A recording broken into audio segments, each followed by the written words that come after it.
इस चुनावी जनसभा की अध्यक्षता कर रही श्रीमती कृष्णा सिंह जी,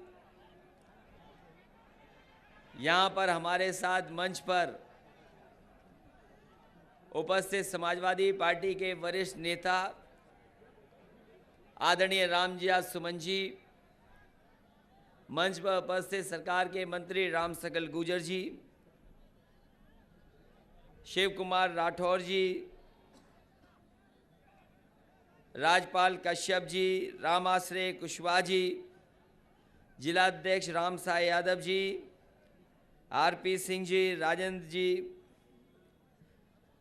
दिवाकर सिंह गुर्जर जी, सराजुद्दीन अंसारी जी, दिग्विजय सिंह, राजपाल यादव, सुरेंद्र कुमार से लेकर के बड़ी संख्या में समाजवादी कार्यकर्ता हरिशंकर शर्मा, गजेंद्र सिंह जी, राम सनेई, विजय सिंह जी, धर्मेंद्र तोमर, बबलू तोमर जी, सदाराम वर्मा जी, अनिल बरुआ जी, रविकांत जी, सुरेश कुमार, सुनील कुमार, मुंशीलाल कैप्टन, धर्मेंद्र यादव से लेकर के हमारे बहुत सारे समाजवादी साथी जो दूसरे मंच में दिखाई दे रहे हैं और इस चुनावी जनसभा में उपस्थित सभी हमारे बुजुर्ग, किसान, माताएं, बहनें, नौजवान साथी, पत्रकार बंधुओं, मैं सबसे पहले आप सबको बधाई दूंगा कि इस जनसभा को आपने ऐतिहासिक और सफल बनाने का काम किया।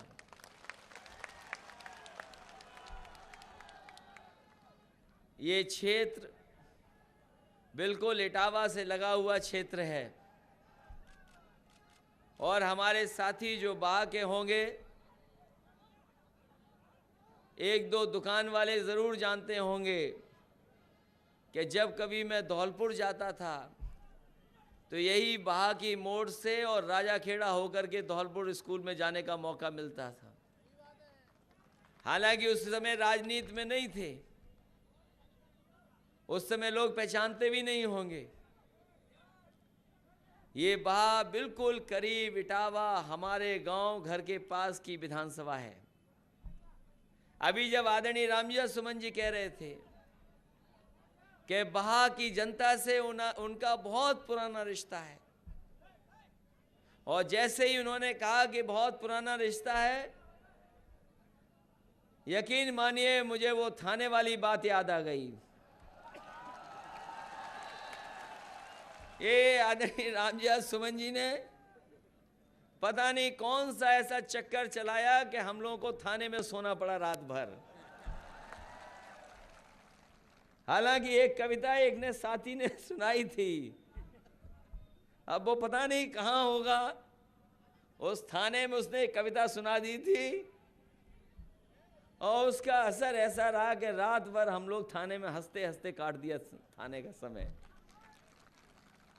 और फिर जिन पे हम लोगों ने भरोसा किया वो भी हमें छोड़ के चले गए। आप पता नहीं कौन सी पार्टी में चले गए, लेकिन अगर इतना जन समर्थन है, अगर इतना जन समर्थन दिखाई दे रहा है तो अच्छा हुआ हमें छोड़ के चले गए। और जब हमने अपने साथियों से कहा कि ये बताओ अब चुनाव कौन लड़ेगा बहा से, हमारे नेता सोचने लगे किसको लेकर के आए, और उन्होंने कहा कि एक महिला प्रत्याशी है उसे हम लड़ाना चाहते हैं। मैंने कहा उस महिला से हमें भी मिलाओ, और अगर पूरी पार्टी सहमत हो तो उसे पार्टी से टिकट दे दो और चुनाव लड़ा दो उसको। जब ये मिली हमसे तो मैंने इनसे पहली बात पूछी, मैंने कहा ये बताओ तुम्हारा भाग्य कैसा है। और यकीन मानिए हमसे कि जो आपकी प्रत्याशी हैं इन्होंने कहा कि हमारा भाग्य अच्छा है। दूसरी बात मैंने पूछी कि ये बताओ रानी के खिलाफ लड़ना पड़ सकता है आपको, कहीं डर तो नहीं जाओगी। बोले हम तो जनता के बीच में रहते हैं और जनता ही ने चुनकर के हमें भेज दिया था, तो हमें छोटी मोटी पोस्ट मिल गई हमें। तो मैंने कहा कि अगर किसी का मुकाबला होगा और प्रदेश में और उत्तर प्रदेश के चुनाव में, तो हमारी गरीबों की रानी चुनाव यहां पर लड़ेगी। और उस दिन हमने तय कर लिया कि समाजवादी पार्टी की प्रत्याशी श्रीमती हंसकली होंगी। और मैं ये कह सकता हूं ये सब देख करके कि आपकी गरीबों की रानी जीत करके यहां से साइकिल चुनाव चिन्ह पे जाएंगी। जब मैं याद करता हूं कि ये सही है कि काम बहुत हुआ है, आपके बटेश्वर वहां भी काम होना शुरू हो गया है, मंदिर की सफाई, मंदिर कैसे संरक्षण हो, गांव में भी कर दिया, बिजली का भी इंतजाम किया, ज्यादा सब स्टेशन बने, पुल भी बने, इंतजाम बिजली का और कैसे बेहतर हो उस दिशा में भी काम कर रहे हैं। यही आरपी सिंह है, इन्होंने कई बार हमें बुलाया और इनका काम थोड़ा अलग तरह का है, जो शायद दूसरे विरोधी लोगों को समझ में नहीं आएगा। ये चिड़ियों वाला मामला, बर्ड फेस्टिवल, ये दुनिया में संपन्न देशों में होता है ऐसा कार्यक्रम, लेकिन इन्होंने कम से कम दुनिया के दूसरे हिस्सों से खींच करके लोगों को कम से कम वहां और इधर चंबल के किनारे तो ले आए और हमने सहयोग किया। और मुझे याद है कि जब साइकिल वाली सड़क बना रहे थे, हमें नहीं पता कि कितने लोग उसको इस्तेमाल कर रहे होंगे, लेकिन मुझे यकीन है कि जिस गांव के आसपास से वो साइकिल वाली सड़क निकल रही होगी, वो गांव के लोग जरूर इस्तेमाल कर रहे होंगे उसको। कहीं नहीं बना होगा साइकिल वाली सड़क और साइकिल के लिए अलग से सड़क, और उसने जोड़ दिया आगरा को बा होते हुए इटावा को। आने वाले समय में देखना, यहां हमारे बुजुर्ग होंगे, उन्होंने तो इस बेहड़ में पुराने डाकू बाकू भी देखे होंगे। अब तो नहीं बचे डाकू, अब तो जाने कहां चले गए होंगे। और आने वाले समय में अगर इसी से साइकिल से चले जाओगे तो आपको इटावा में शेर दिखाई देंगे। शेर जहां पर कभी डाकू और रखते थे, कम से कम शेर हम लोगों ने पालना शुरू कर दिया। और इसलिए कि ये इलाका कुछ तरक्की और साथ जुड़े आगे, इसीलिए चाहे हमें बिजली की व्यवस्था के लिए सब स्टेशन देने पड़े हों, हम समझते बा में सब स्टेशन बने, विधानसभा में बनाए। ये आपका बगल का इलाका है फतेहाबाद का, सबसे बड़ा सब स्टेशन बनवाए जिससे कि बिजली का इंतजाम कम से कम बेहतर हो सके। और बिजली का इंतजाम बेहतर होगा तभी हमारे किसान को भी लाभ पहुंचेगा। शहरों में तो हमने 24 घंटे बिजली कर दी और गांव में 16-18 घंटे पहुंचाने की कोशिश चल रही है। आने वाले समय में आप मौका दोगे तो 24 घंटे शहर में, तो हमारे गांव में भी 24 घंटे बिजली उपलब्ध कराने का काम समाजवादी लोग करेंगे।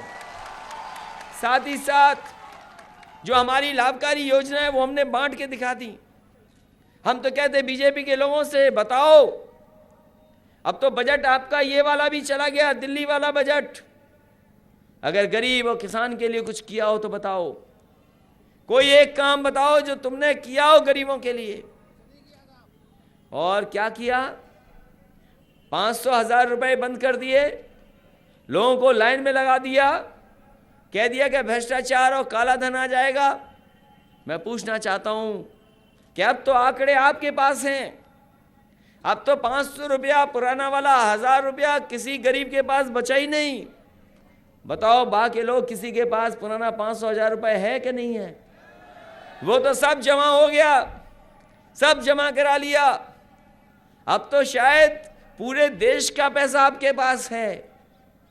कम से कम जो आपने वादा किया था अकाउंट में 15 लाख पहुंचाने का, हम कहते 15 लाख मत पहुंचाइए, केवल 15,000 ही गरीब के यहां पहुंचा दो, अकाउंट तो सबके खुलवा दिए। और जो लाइन में लगे थे लोग, उनकी जान चली गई, जान चली गई, लोग हार्ट अटैक हो गया। उत्तर प्रदेश के जितने लोग मरे थे, जान गई जिनकी, उनकी किसी ने मदद नहीं की। समाजवादी लोगों ने 2-2 लाख रुपए देके उन परिवारों की भी मदद की। वहीं आपने अखबार में पढ़ा होगा कि लाइन में एक बच्चे का जन्म भी हो गया और बैंक वालों ने उसका नाम रख दिया खजांची। मैंने जब जानकारी की कि बताओ ये बेचारा जिसका नाम खजांची रख दिया कौन है, और जानकारी जब मुझे मिली तो उस मोहल्ले का सबसे गरीब परिवार का वो बच्चा था। हमने उससे भी बुलाया परिवार को, 2 लाख रुपए उसकी भी मदद कर दी कि हमने थोड़ा बहुत छोटा मोटा खजांची ये भी बन जाए। दुख दिया सरकार ने, तकलीफ दी, परेशानी दी पैसा बंद करके, और अर्थव्यवस्था का जो नुकसान हुआ है वो हम और आप लोग आकलन नहीं कर सकते। लेकिन बताओ उससे क्या भ्रष्टाचार खत्म हो जाएगा? काला धन अब तो बताना पड़ेगा कि आखिरकार दूसरे देशों से आने वाला पैसा जो आरोप लगा रहे थे वो पैसा कितना निकला आपके पास। मैं आपको कह के जा रहा हूं और आपकी जानकारी में बात होनी चाहिए कि पैसा काला सफेद नहीं होता। अगर कोई चीज काली सफेद होती है तो हमारा आपका लेन देन काला सफेद होता है। अगर हमने काला पैसा किसी को दिया, उसने टैक्स दे दिया, उसका सफेद हो गया, और सफेद पैसा किसी ने कारोबार में कमाया और टैक्स नहीं दिया तो वो काला हो गया। हमारा आपका लेन देन तो काला सफेद होता है, लेकिन पैसा काला सफेद नहीं होता। सोचो कितना बड़ा धोखा दे दिया इन्होंने। हम लोगों ने तो सब दिन देख लिए, गर्मी के, बरसात के, हर तरह के। बताओ अच्छे दिन कोई देख पाया हो तो बताओ। जिन्होंने वादा किया कि हम अच्छे दिन लाएंगे, लाइन में लगा करके कैसे दिन दिखा दिए। और एक बार फिर ये लोग लाइन में लगेंगे इस बार, और इस बार भारतीय जनता पार्टी को सबक सिखाने का काम करेंगे। हम समाजवादियों ने तो एम्बुलेंस पहुंचा दी, 108, 102 एम्बुलेंस है। कोई गरीब भी है अगर फोन करता है तो उसके पास गांव में मदद करने के लिए एम्बुलेंस पहुंच जाती है। आने वाले समय में अस्पताल बेहतर करने हैं, क्योंकि एम्बुलेंस पे तो भरोसा सबको हो गया। और यही इंतजाम हमने पुलिस के लिए भी कर दिया। आप फोन मिलाना ना, शिकायत यही होती थी कि फोन नहीं उठता। पुलिस को थाने में फोन मिलाया, फोन नहीं मिला। और कहीं एसओ साहब का थोड़ा गर्म हो दिमाग, किसी ने फोन मिला दिया तो सोचो क्या सुनना पड़ता था आपको। इसलिए वो इंतजाम ऐसा किया है, दिन हो रात हो किसी समय आप 100 नंबर मिलाने ना, और घटना का पता लग जाएगा तो पुलिस वहां मदद करने के लिए आपके पास पहुंच जाएगी। और इस इंतजाम को और बेहतर करना है। जो शिकायतें हैं, जो बुराई है, हम नहीं कहते कि सफाया हो गया, लेकिन बुराई है, एफआईआर दर्ज कराने की बुराई खत्म कर देंगे। पुलिस पहुंचेगी और यहां 100 नंबर दिखाई देता होगा, शुरू हो गया होगा 100 नंबर वाला। लेकिन अगर पुलिस गलती करेगी तो भी हम आने वाले समय में इसी 100 नंबर पे फोन मिला देना। शिकायत करोगे पुलिस की अगर गलती की किसी तरह की, तो उस पुलिस के लोगों पर भी कार्रवाई करने का काम सरकार में होगा। ये हम जानते हैं, गांव की राजनीति, पूरी गांव की राजनीति और प्रधान की राजनीति है कि राशन कार्ड बन गया कि कट गया, पेंशन बन गई कि नहीं मिली। इसलिए राशन कार्ड वाले भी समस्या समाधान करेंगे और गरीबों को खाना पूरा का पूरा वितरण कराने का काम आने वाले समय में हम लोग करेंगे।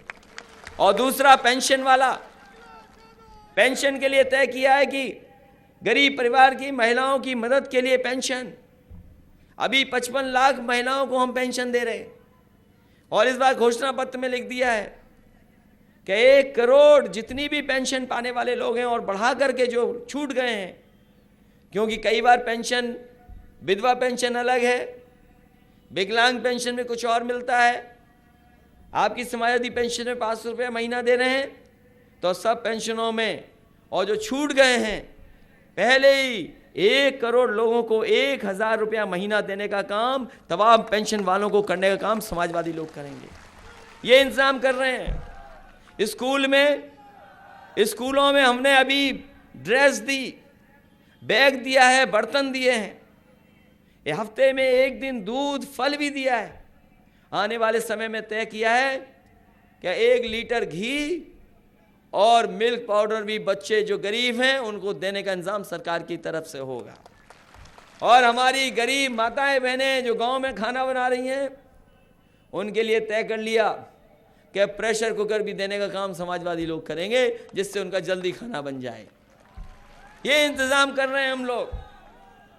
और जो बड़े काम हैं, ये आपकी जो सड़क निकल रही है आगरा से लेकर के लखनऊ, थोड़ा सा हिस्सा आपका भी छू रहा है। इस सड़क पर जो चलेगा एक बार, हम तो कहते हैं कि जो चलेगा वो वोट तो समाजवादी पार्टी को ही देगा, उसके अलावा किसी को नहीं दे सकता, क्योंकि इतनी शानदार सड़क बनाई है। हम तो ये भी जानते हैं नौजवान जब खुशी में होता है, उत्साह में होता है, और साइकिल चलाने वाला कभी कभी बहुत तेजी से जब चलाता है तो हैंडल से अपने हाथ ऊपर कर लेता है और साइकिल चलाता हुआ निकल जाता है। लेकिन इस बार तो सोचो, साइकिल के साथ हाथ भी आ गया है हैंडल पे, तो सोचो साइकिल कितनी तेज चलेगी अब। इसलिए सरकार बनाने जा रहे हैं हम लोग, और पहली बार ऐसा हो रहा है कि उत्तर प्रदेश में पहली बार ऐसा हो रहा है कि दोबारा सरकार आ रही है। ऐसा कभी नहीं हुआ। हम जिन इलाकों में होकर के आए वेस्टर्न यूपी में, पूरा का पूरा समाजवादी पार्टी के प्रति लोग दिखाई दे रहे हैं। इसलिए पहले चरण के चुनाव में आज तो वहां में अभी आपके साथ हैं कांग्रेस पार्टी के राहुल गांधी नेता, और हम दोनों मिलकर शहर में भी आज एक बहुत बड़ा रोड शो करने जा रहे हैं। इसलिए अब दो पार्टियां साथ आ गई हैं, और इसलिए आ गई कि जो कंफ्यूजन था कि सरकार बनेगी कि नहीं बनेगी, कम से कम दोनों दल एक साथ हो गए तो वो कंफ्यूजन हमने खत्म करने का काम कर दिया। अब कोई कंफ्यूजन नहीं है, सबको भरोसा है कि आने वाले समय में ये मिलकर के सरकार बनाएंगे। इसलिए साथियों, आप सब से हम निवेदन अपील करना चाहते हैं, अगर हम अपने केवल यही गिन लें कि कितनों को लैपटॉप दिया, कितनी बेटियों को विद्याधन दिया, स्मार्टफोन भी देने जा रहे हैं। हमारे नौजवान ज़्यादा समझते होंगे समाजवादी स्मार्टफोन को अभी फ्री देने जा रहे हैं हम लोग सरकार की तरफ से, और इसलिए क्योंकि सरकार से आप जुड़ सको, जानकारी सरकार की आप तक पहुंच सके। इसलिए काम के नाम में अगर किया है समाजवादियों ने, तो मैं समझता हूं इस चुनाव में आप हमारी गरीबों की रानी को वोटों की रानी बना देना। अगर आपको भरोसा है कि हम लोगों ने काम किया है, और अगर काम इतना कर सकते हैं, अगर इतने समय में ये जो सड़क बनी है 23 महीने में बना दी 302 किलोमीटर, जिन्होंने बाईपास देखा होगा आगरा का वो जानते होंगे। ये फतेहाबाद वाली रोड भी बना दी, पुल भी बने हैं, सब स्टेशन भी बने हैं, बिजली में पहले से ज़्यादा सुधार आया है। हमारी तहसील कैसे बेहतर हो, आम लोगों को कैसे सुविधाएं आसानी से मिल सकें, उस दिशा में हमें अगर फ़ोन से लेकर के टेक्नोलॉजी का इस्तेमाल करना पड़ेगा तो हम मदद करेंगे। इसलिए आपसे हम निवेदन करते हुए, अपील करते हुए कि जहाँ तक बहुजन समाज पार्टी का कोई मामला नहीं बन पा रहा, इसलिए नहीं कि अब तो वो भी विकास की बातें करने लगी हैं।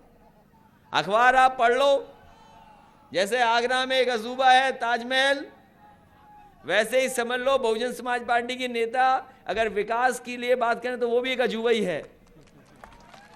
उन्होंने हाथी लगाए, उनके बारे में हम कह नहीं सकते। 9 साल से वैसे के वैसे खड़े हैं, अभी तक खड़ा वाला हाथी बैठा नहीं और बैठा वाला हाथी खड़ा नहीं हुआ अभी तक। इसलिए आप सबसे निवेदन अपील करता हुआ कि हमारी समाजवादी पार्टी की प्रत्याशी चुनाव चिन्ह साइकिल, इनकी मदद करना। बताओ इनसे गरीब कोई हो तो बता दो हमें, हम उसी को चुनाव लड़ा देते हैं। हम विशेष माताओं बहनों से कह के जा रहे हैं, ये आपकी तरह आपके बीच की हैं, आपकी तमाम समस्याओं को समझेंगे भी, और जो सरकार की योजनाएं हैं जो महिलाओं की हैं, हमने इतनी चलाई हैं, उनका भी लाभ आप तक पहुंचे।